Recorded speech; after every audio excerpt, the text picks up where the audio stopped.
Deux sœurs Apaches âgées de 18 ans ont demandé refuge à l'éleveur. Il leur a répondu, « Seulement si vous devenez mes femmes avant l'aube. » Ces mots sont restés suspendus dans l'air comme la fumée d'un feu mourant. Ayana fixait l'homme buriné debout sur le seuil de sa porte. La pluie ruisselait sur son visage, sa sœur qu'à lui serrait le bras de ses doigts tremblants. Elles avaient marché pendant 3 jours à travers un territoire hostile, esquivant des hommes qui les voulaient pour des raisons qu'elles ne pouvaient exprimer à haute voix, afin de trouver refuge auprès de quelqu'un qui ne semblait pas différent. Mais quelque chose clochait dans ce tableau. Les yeux de l'éleveur ne reflétaient ni désir ni convoi pouvaient pas exprimer à haute voix, pour finalement trouver refuge chez quelqu'un qui ne semblait pas différent. Mais quelque chose clochait dans ce tableau. Les yeux du fermier ne reflétaient ni désir ni avidité, seulement une étrange forme de peur. Ses mains tremblaient tandis qu'il prononçait ces mots, comme s'il répétait quelque chose qu'il comprenait à peine. Derrière lui, des bougies vacillaient dans des motifs qui semblaient presque rituels, et d'étranges symboles étaient gravés dans la poutre en bois au-dessus de sa tête. « C'est la loi, dit-il, mais sa voix se brisa comme celle d'un enfant. C'est ce qui doit arriver. Quelle loi, quelle tradition exigeait une telle chose? Et pourquoi son visage semblait-il plus terrifié par ses propres mots que ne l'était? La tempête s'intensifiait. Au loin, il pouvait entendre autre chose. Des bruits de sabots se rapprochaient. Les hommes qui les traquaient depuis des jours étaient presque arrivés. Mais maintenant, ils étaient confrontés à un choix impossible, accepter la demande bizarre de l'étranger ou affronter la brutalité certaine qui les attendait dans l'obscurité. Ayana regarda une dernière fois dans les yeux du rancher. C'est alors qu'elle vit quelque chose qui changea tout. Quelque chose qui lui fit comprendre que cette nuit ne serait pas du tout comme ils l'avaient tous imaginé. Car le plus grand mystère n'était pas ce qu'il attendait d'eux, mais pourquoi il semblait vouloir les sauver d'une chose bien pire que le mariage. L'éclair déchira le ciel comme une blessure, illuminant le visage buriné de Boone Carter alors qu'il reculait de la porte. Les 2 femmes Apaches se tenaient sous son porche, trempées, leurs cheveux noirs collés à leur tête, les yeux écarquillés, exprimant à la fois le désespoir et la défiance. Ayana, la sœur aînée, redressa les épaules malgré la pluie froide qui imprégnait sa robe en cuir usé. « Nous avons besoin d'un abri jusqu'au matin. Rien de plus. » Boone serra la mâchoire. Il jeta un coup d'œil derrière elle dans l'obscurité où la tempête faisait rage avec une violence inhabituelle pour cette période de l'année. Son bétail serait dispersé dans 3 vallées à l'aube et son toit fuyait à 4 endroits. Mais ce n'était pas ce qui faisait trembler ses mains. « Je ne peux pas, dit-il d'une voix rauque comme du papier de verre. À moins qu'il n'arrête les mots qui s'accrochaient dans sa gorge comme des arêtes de poisson. C'est Aya, la sœur cadette, se blottit contre Ayana. Elle avait remarqué quelque chose qui avait échappé à sa sœur. La façon dont Boone regardait par-dessus leur épaule, comme s'il s'attendait à voir quelqu'un arriver. De mauvaises personnes. À moins que ce que demandait Ayana, la pluie ruisselant sur son visage comme des larmes, Boone passa une main dans ses cheveux grisonnants. Les paroles de son grand-père, prononcées sur son lit de mort 3 ans auparavant, résonnaient dans son esprit, lorsque les femmes Apaches cherchent refuge dans la tempête et que des cavaliers noirs suivent leur piste, seuls les liens du mariage peuvent les protéger. C'est la vieille loi, mon garçon. La seule loi qui compte lorsque le sang bout. À l'époque, il avait pensé que c'était le délire qui parlait. Maintenant, il comprenait que c'était une question de survie. « Seulement si vous devenez mes épouses avant l'aube, dit-il, ces mots ayant un goût de poison dans sa bouche. La main d'Ayana a instinctivement porté la main au couteau à sa ceinture. « Vous êtes fou. »« Peut-être, » a répondu Boone en s'écartant pour les laisser entrer dans sa cabane. « Mais regardez mes murs. » Les sœurs ont suivi son regard. Des symboles étaient gravés dans les poutres en bois, non pas des marques mystiques, mais des avertissements pratiques laissés par des voyageurs au fil des ans. Des messages sur l'eau potable, les passages dangereux, les territoires hostiles. Et là, près de la porte, une gravure récente qui a glacé le sang d'Ayana le sang glacé. 3 lignes verticales croisées par une ligne horizontale. Le signe qui signifiait que des chasseurs traquaient des femmes. La mort suivait. Qui a fait ça? Murmura-t-elle. Jim Fletcher, il y a 2 jours, a dit qu'il y avait des hommes qui demandaient des nouvelles de 2 sœurs Apaches en ville. Il a dit qu'il n'était pas du genre à accepter un refus. Les yeux de Boone étaient durs comme de la pierre. Il a dit qu'il serait là à minuit. Comme s'ils avaient été convoqués par ces paroles, le bruit lointain des chevaux traversa la tempête, le martèlement des sabots sur le sol humide. Se rapprochant, Kaya attrapa le bras de sa sœur. Ayana, ce sont les mêmes hommes que je connais. Ayana l'interrompit, l'esprit en ébullition. Ils avaient échappé à ces hommes une fois, il y a à peine 3 nuits. Mais ils n'y échapperaient pas 2 fois. Pas dans cette tempête, pas sans nulle part où aller. Elle regarda Boone, dont le visage ne reflétait aucun désir, seulement une détermination sinistre. Pourquoi se marier, pourquoi ne pas simplement nous cacher? Boone répondit en se dirigeant déjà vers son râtelier à fusil. Les femmes apaches mariées sous la protection d'un homme blanc ont un statut légal. Celles qui ne sont pas mariées. Il ne termina pas sa phrase. Le bruit des sabots se rapprochait, de plus en plus près, et Ayana comprit que cette nuit étrange et terrifiante ne faisait que commencer. La porte explosa vers l'intérieur dans un fracas qui secoua toute la cabane. Clyde Harrov occupait tout le cadre de la porte, tel un ours, de l'eau ruisselant de son manteau noir, ses yeux pâles scrutant la pièce jusqu'à ce qu'il trouve les sœurs. « Vous voilà, mes jolies » grogna-t-il en entrant sans y être invité. 4 autres hommes se pressaient derrière lui, tous armés, tous arborant le même sourire prédateur. « Ça fait 3 jours qu'on vous poursuit à travers ce pays perdu. » Boone s'interposa entre Hargrove et les femmes, son fusil pointé sur la poitrine de l'intrus. « Vous êtes sur ma propriété, Hargrove. Sortez. » Harrov éclata d'un rire qui ressemblait à du gravier dans un seau. « À ta propriété? Tout ce territoire change de main, Carter. Les nouvelles exploitations minières au nord ont besoin de main-d'œuvre. De toutes sortes de main-d'œuvre. » Son regard s'attarda sur K, qui se blottit contre sa sœur. « Nous ne sommes pas des ouvrières, » dit Ayana d'une voix ferme malgré la terreur qui coulait dans ses veines. « Nous sommes des êtres humains. »« Pas selon la loi, » dit l'un des hommes de Harrov. « Les femmes apaches capturées hors de la réserve sont considérées comme des vagabondes. »« Nous ne faisons que les femmes apaches trouvées hors de la réserve sont considérées comme des vagabondes. »« Nous ne faisons que notre devoir civique. » Le doigt de Boone se crispa sur la gâchette. « Ce n'est pas ainsi que fonctionne la loi, et vous le savez. »« Cela dépend de qui interprète la loi, » dit Harrov. Il fit un pas en avant, ignorant le fusil pointé sur lui. « Vous voyez, Carter, vous pouvez en abattre une, peut-être 2, mais pas les 5. Et quand vous mord, nous prendrons les filles de toute façon. » Ayana sentit le temps ralentir. Du coin de l'œil, elle pouvait voir Kaya trembler, entendre la respiration haletante de Boone, sentir l'odeur de la pluie, de la boue et de la violence qui emplissait la petite cabane. Tout ce que sa grand-mère lui avait appris sur la survie lui revint en mémoire. Lorsque vous êtes acculé par des loups, devenez quelque chose qu'il pas attendu. J'accepte, dit-elle soudainement. Tout le monde se figea. Hargrove cligna des yeux, perplexe. Le fusil de Boone vacilla légèrement. K regarda sa sœur, sous le choc. Sauf ce qu'exige Hargrove. Ayana s'avança, le menton levé. Sa proposition. Nous acceptons le mariage avec Boone Carter selon la loi tribale et la loi territoriale, en présence de tous les témoins ici présents. Elle saisit la main de Kaya. Main. Toutes les deux, tout de suite. Certainement pas, grogna Harrov. Ces filles viennent avec nous. Non, dit Boone, le visage empreint de compréhension. Elles ne viendront pas. Car en vertu de la loi territoriale 247, les femmes apaches mariées sous la protection des Blancs ne peuvent être retirées des terres de leur mari sans un mandat du marshal fédéral. Et le marshal fédéral le plus proche se trouve à 3 jours de cheval d'ici. Le visage de Harrov devint violet de rage. Vous ne pouvez pas les marier sans pasteur. En fait, dit Ayana d'une voix plus forte, selon la loi apache, les vœux prononcés avant l'aube en présence de témoins créent un mariage contraignant. Votre présence ici fait de vous des témoins légaux, que vous le vouliez ou non. Le silence s'étira comme la corde d'un arc. La pluie tambourinait sur le toit. Les éclairs illuminaient les visages des hommes dangereux qui réalisaient que leur proie venait de devenir légalement intouchable. C'est des conneries, marmonna l'un des hommes de Hargrove. Mais Hargrove étudiait le visage de Boone, à la recherche d'une faiblesse, d'un doute. Ce qu'il y trouva le fit reculer involontairement. « Tu le ferais vraiment » demanda-t-il. « Marier 2 filles apaches pour me contrarier. » Boone ne quittait pas Harrov des yeux. « Je les épouserai pour les sauver. Que cela te contrarie ou non, c'est une chance. » La main de Harrov se posa sur son arme.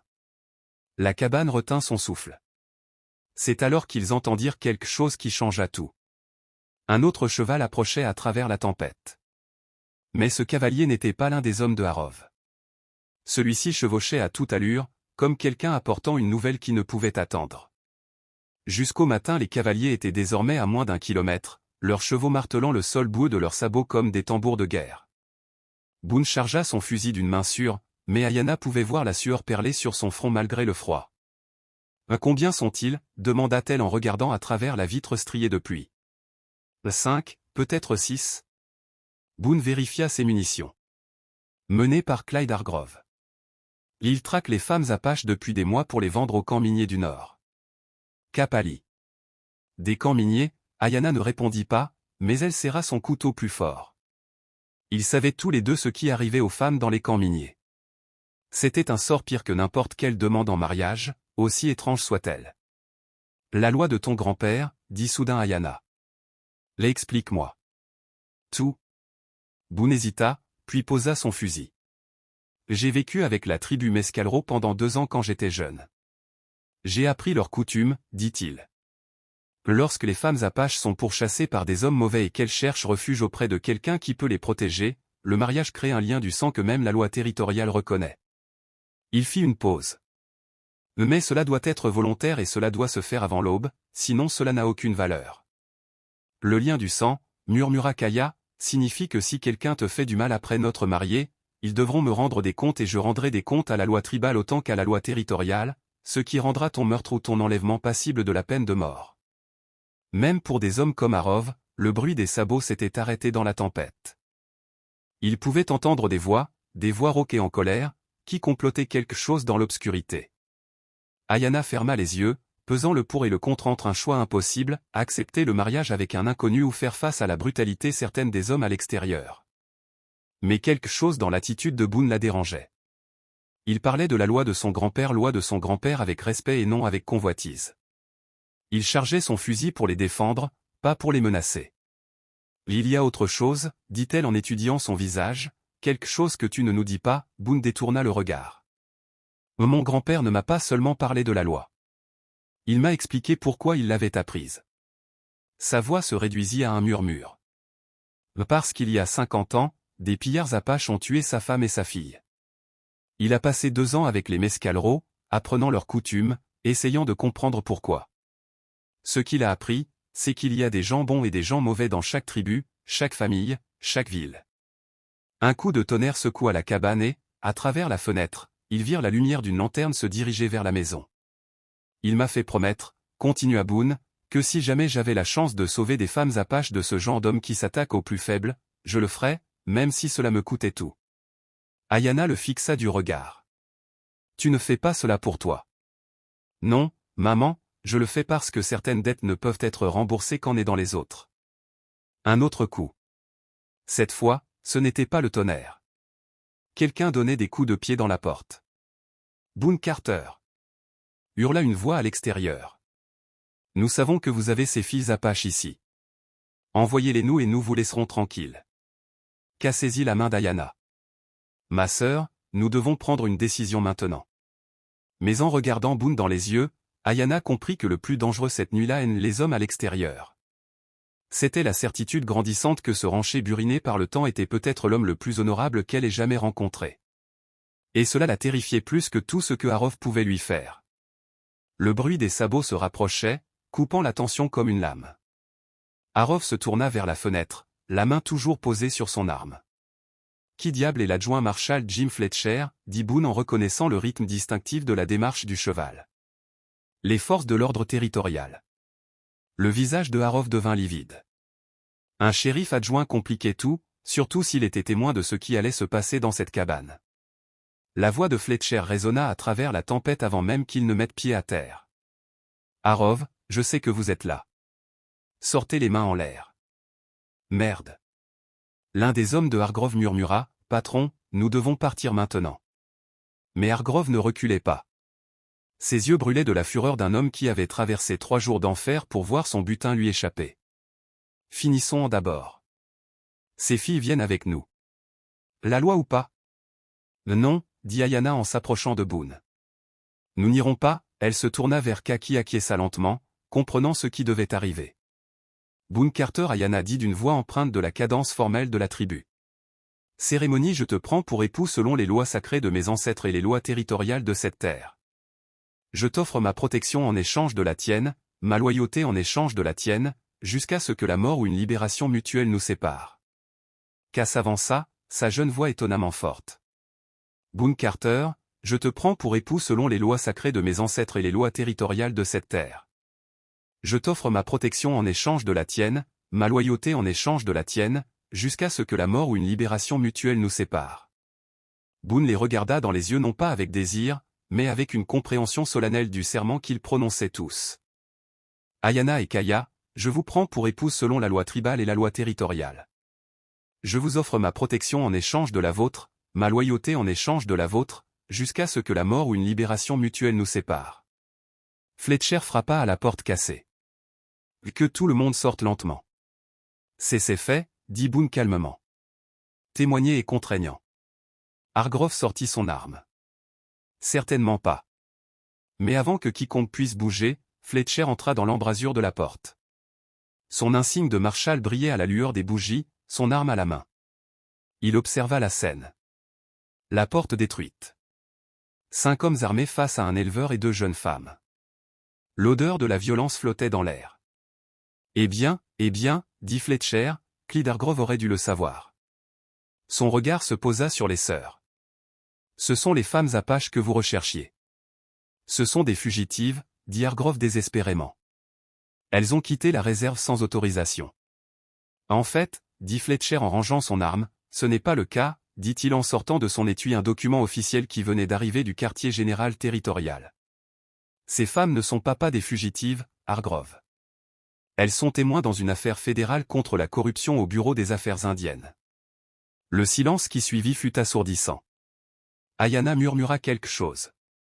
L'expression de Fletcher était sombre. Votre père a informé les autorités fédérales avant de mourir. Il leur a parlé d'agents indiens vendant des femmes apaches à des camps miniers, de fonctionnaires acceptant des pots de vin pour fermer les yeux. Il regarda Hargrove droit dans les yeux. Il leur a parlé d'hommes comme vous, tirant profit de la misère humaine. L'arme de Hargrove trembla. C'était impossible. Votre père était un homme courageux, dit Fletcher aux sœurs. Et ces preuves vont faire condamner beaucoup de gens puissants. Il sourit froidement à Hargrove. À commencer par vous. Mais Hargrove n'avait pas fini. N'ayant plus rien à perdre, il prit la décision qui allait déterminer si quelqu'un dans cette cabane vivrait pour voir l'aube. Le visage de Hargrove se tordit de rage désespérée. D'un mouvement fluide, il attrapa Kaya par la gorge et appuya son arme contre sa tête. Que personne ne bouge ou la fille meurt. Hargrove, ne fais pas ça, cria Fletcher. Mais il n'osa pas lever son arme avec Kaya dans la ligne de mire. Tu veux parler de loi, grogna Hargrove en reculant vers la porte arrière. Voici ma loi, je pars d'ici avec au moins une de ces filles, ou elle meurt ici et maintenant. Kaya avait les yeux écarquillés de terreur, mais elle ne se débattait pas. Ayanna s'avança, la main sur son couteau, mais Boone lui attrapa le bras. Attends, murmura-t-il. Tu as détruit toute mon opération, continua Hargrove d'une voix qui se transforma en cri. 5 ans à établir des contacts, à acheter des fonctionnaires, à mettre en place des itinéraires. Tu crois que je vais aller en prison pour ça? Tu crois que je vais être pendu? Peut-être qu'on peut trouver un arrangement, dit Fletcher prudemment, les mains visibles et vides. Lâche la fille et on discutera. Hargrove rit amèrement. Discute comme tu as discuté avec l'agent Morrison avant de lui mettre une balle dans le dos. Comme tu as discuté avec le commissaire Bradley avant qu'il ne tombe accidentellement de cette falaise. Le visage de Fletcher pâlit. De quoi tu parles? Oh, tu ne sais pas? Hargrove serra Kaya plus fort. Ton enquête fédérale n'est pas aussi secrète que tu le penses. La moitié des hommes que tu recherchais sont déjà morts. Des accidents bien opportuns. Tout le monde. Et vous savez qui a fait le ménage? Le silence s'installa dans la cabane, à l'exception du bruit de la pluie et de la respiration laborieuse de K. Samuel Crawdog, dit Hargrove, l'oncle de ses filles, a tué un par un tous les hommes blancs liés au trafic, y compris leur cher vieux papa. Le sang d'Ayanna se glaça. C'est impossible. Oncle Samuel n'aurait jamais. Ton père n'est pas mort de fièvre, continua Hargrove. Samuel a pris un couteau entre ses côtes parce qu'il était trop impliqué avec nous. Il nous fournissait des informations sur les familles apaches dont les femmes n'avaient pas de parents masculins pour les protéger. Ton propre père t'a vendu à nous, les filles, et ton oncle a toujours couvert cela depuis. K poussa un petit cri brisé. Ayanna sentit le monde basculer sous ses pieds. Tais-toi, dit Boone calmement. Tu mens. Les yeux de Harov brillèrent. Demande-leur pourquoi ils fuyaient vraiment. Pas nous, mais Samuel. Parce qu'il allait s'en prendre à eux ensuite. Il ne pouvait pas y avoir de témoin de ce qu'était vraiment leur père. À travers la tempête, ils entendirent quelque chose qui glaça le sang de tout le monde. Un hurlement de loup, long et lugubre, qui transperçait la pluie comme une lame. Mais ce n'était pas un loup. C'était un signal. Et Samuel Crawdog était quelque part dans l'obscurité, se rapprochant. Mesdames et messieurs, dit Harov avec un sourire sauvage, je crois que votre vrai problème vient d'arriver.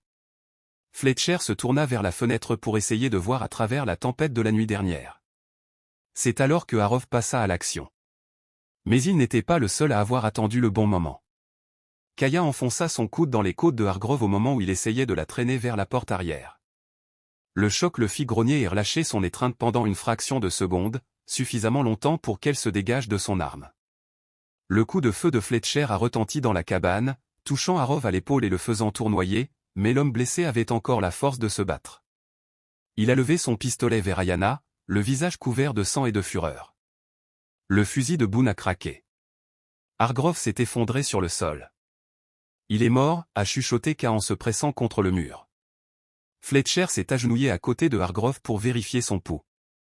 Non, mais il ne causera plus de problème pendant un certain temps. Il leva les yeux vers les sœurs. Nous devons parler de ce qu'il a dit à propos de votre père. À propos de Samuel. Le visage d'Ayanna avait le visage figé, mais ses mains tremblaient. Mon père était un homme bon. Il n'aurait jamais. Ton père était désespéré, dit une nouvelle voix dans l'obscurité à l'extérieur. Samuel Crawdog franchit la porte brisée comme un fantôme incarné. Il était grand et mince, avec des cheveux grisonnants tressés dans le dos et des yeux qui avaient trop vu. De l'eau coulait de sa veste en peau de daim et un long couteau pendait à sa ceinture. Oncle Samuel, souffla Kaya. Bonjour, les petits, dit-il doucement. Je vous cherchais. La main de Fletcher se posa sur son arme, mais Samuel ne fit aucun geste menaçant. Au lieu de cela, il s'approcha du corps inconscient de Harov et le regarda avec dégoût.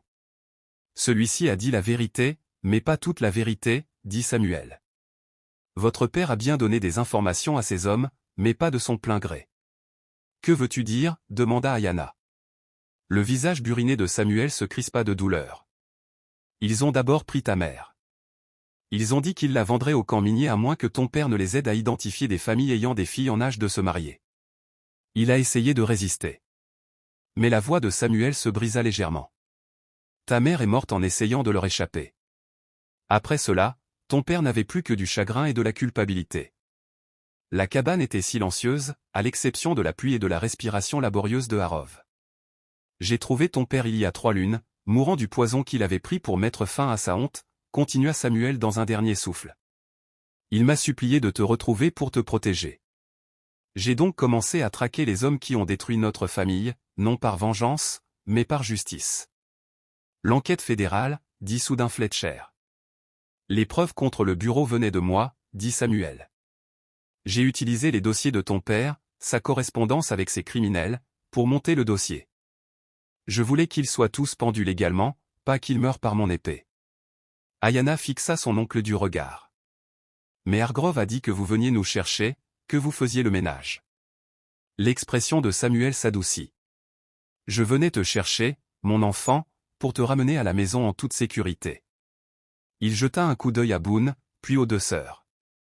Je vois que vous trouvez déjà une protection. Le hurlement du loup retentit à nouveau, plus proche cette fois. Samuel sourit d'un air sombre. Ce n'est pas un signal, mais petit, c'est un avertissement, car Harov n'était pas le seul à vous suivre ce soir dehors, dans la tempête, des silhouettes se déplaçaient dans l'obscurité. Plus d'hommes, plus d'armes, plus de danger, et l'aube était encore loin. Les silhouettes dans l'obscurité se matérialisèrent en 5 hommes à cheval, mais ce n'était pas d'autres voyous de HRO. Ils portaient les uniformes bleus de la cavalerie territoriale, avec leurs boutons en laiton brillant malgré la pluie, les marshals fédéraux, soupira Fletcher, le soulagement envahissant sa voix. J'ai envoyé un message pour demander des renforts avant de partir. Le capitaine Morrison arriva à cheval devant la porte enfoncée, son cheval reniflant et piétinant la boue. L'adjoint Fletcher, nous avons reçu votre message concernant l'opération de Harov, dit-il en balayant du regard la cabane, remarquant l'homme blessé sur le sol, les sœurs effrayées et Boone qui tenait toujours son fusil. « Capitaine, Dieu merci, dit Fletcher. Nous avons Hargrove, mais d'autres hommes sont impliqués. Tout le réseau est démantelé, l'interrompit Morrison. Nous les avons tous arrêtés cette semaine. L'agent indien Bradley, le commissaire Walsh, et même certains juges territoriaux. Vos preuves étaient solides, Fletcher. Il regarda Samuel avec respect. Et votre source était fiable. Samuel acquiesça d'un air sombre. La justice, pas la vengeance, comme il se doit. Ayanna sentit quelque chose se relâcher dans sa poitrine. Une tension qu'elle portait depuis si longtemps qu'elle en avait oublié l'existence. C'est vraiment fini. Le réseau de trafic est démantelé, confirma Morrison, et ses hommes seront pendus pour ce qu'ils ont fait. Il fit signe à ses soldats. Emmenez Hargrove. Il a besoin de soins médicaux avant son procès. Alors que les soldats soulevaient le corps inconscient de Hargrove, celui-ci ouvrit les yeux. Il regarda autour de lui dans la cabane avec confusion, puis se concentra sur Ayanna avec une haine pure. « Ce n'est pas fini, Alta-Teil. Il y a d'autres hommes que vous ne trouverez jamais. Ils viendront vous chercher. »« Qu'ils viennent, » dit Boone calmement. « Ces femmes sont désormais sous ma protection. Protection légale. » Morrison haussa un sourcil. « Protection ? Elles sont mariées, dit Fletcher. J'ai été témoin de la cérémonie, elle est valide selon la loi territoriale. » Samuel observa les visages de ses nièces, puis regarda Boone d'un air inquisiteur. Ce mariage n'était qu'une protection. La question resta en suspens comme de la fumée. Ayanna se surprit à regarder Boone. À le regarder vraiment pour la première fois depuis que ce cauchemar avait commencé. Il avait risqué sa vie pour des inconnus, honoré la mémoire de son grand-père et fait preuve de plus de courage que n'importe quel homme qu'elle connaissait. Ça a commencé comme ça, dit-elle lentement. Mais quoi, demanda K doucement. Ayanna croisa le regard de Boone. Mais je pense que ça pourrait être plus que ça. S'il est d'accord, dit Boone, le visage buriné s'adoucissant, je serais honoré d'être votre mari, Ayanna. Vous deux, si c'est ce que vous voulez. K regarda tour à tour sa sœur et Boone, puis Samuel. Mon oncle, est-ce juste? Est-ce ce que père aurait voulu? Samuel resta silencieux pendant un long moment. Puis il sourit, le premier sourire sincère que personne ne lui avait vu de toute la soirée. Votre père voulait que vous soyez en sécurité et heureuse. Cet homme a prouvé qu'il était digne de ces deux choses. Il posa une main sur l'épaule de Boone. Mais si jamais vous leur faites du mal, Ranchet, vous devrez en répondre devant moi. Je comprends, dit Boone solennellement. Dehors, l'orage commençait à se calmer. À travers les nuages, les premières lueurs pâles de l'aube se glissaient à l'horizon. La longue nuit touchait enfin à sa fin. Mais leur nouvelle vie ensemble ne faisait que commencer. 3 mois plus tard, Ayanna se tenait sous le porche de leur cabane reconstruite, regardant le soleil se coucher sur la vallée qui était devenue son foyer. La porte cassée avait été remplacée par une solide porte en chêne. Le toit ne fuyait plus et le potager qu'Eleka avait planté était florissant. Boone sortit de la grange, menant son cheval vers le corral après avoir passé la journée à réparer les clôtures avec Samuel, qui avait décidé de rester au ranch plutôt que de retourner dans la réserve. Tous trois avaient formé un partenariat improbable, Boone fournissait la terre et ses connaissances en matière d'élevage, Samuel apportait ses compétences de pisteur et de chasseur, et les sœurs contribuaient par leur connaissance des herbes médicinales et de l'artisanat traditionnel, qui se vendait bien en ville. « Comment s'est passé le procès ?» demanda Ayanna alors que Boone montait les marches du porche.